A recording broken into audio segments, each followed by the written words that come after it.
Okay, so we want to talk about limits for functions of several variables, and we're going to first recall what we talked about last class and what you learned in Calc 1 and 2, which is limits for functions of a real variable. So let's just remind ourselves what it means to say that the limit as x goes to a of f of x equals L.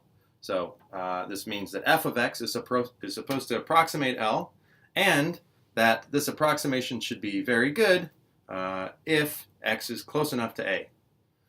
So in order to make this precise, we need to make sense of what it means to approximate very well and what it means for x to be close enough to a. So let's start by talking about approximating very well.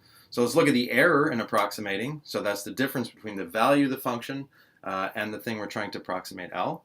And then what do we mean by x being close enough to a? Well, let's think about that as saying that x looks like a plus some small number h. So another way to say that the limit as x goes to a of f of x equals L is that the error in approximating L by f of a plus h, so that's f of a plus h minus L, that error, e of h, is small provided h is small. Now we still have the same issue that we don't know what it means for the error to be small and we don't know what it means for h to be small. So we do that formally by saying given any epsilon, there's a delta so that the error is at most epsilon, provided h is at most delta. So what is epsilon? Epsilon is how small of an error we want to allow. That's why we want the absolute value of the error to be less than epsilon. And delta is how close a plus h should be to a to ensure that we get at most this error. So we look at an example.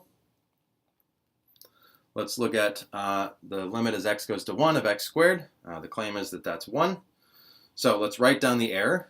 We evaluate the function x squared at x equals 1 plus h, and we subtract off the thing we're trying to approximate, which is 1. We write that down, and we get h squared plus 2h.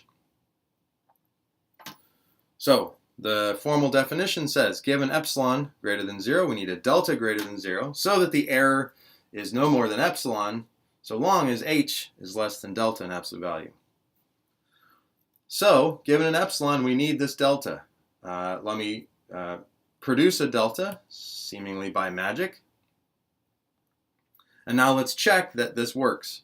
So if h in absolute value is less than delta, then the error, well, that's h squared plus 2h in absolute value.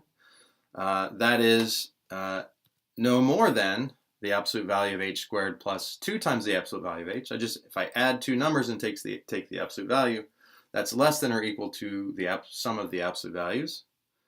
Now, h being less than delta means that that quantity is bounded by that. So h squared is at most delta squared, and 2h is less than 2 delta.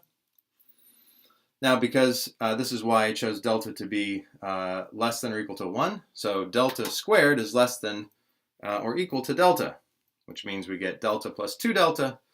Well, delta is also less than or equal to epsilon over 3, so we end up with the error being less than epsilon, which is what we wanted.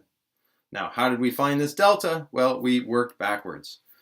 So you might start by writing down this string of inequalities trying to bound the error from above by something simpler in terms of h, and then see that what you really need is to choose this delta. And if h is less than that delta, then the error will be at most epsilon.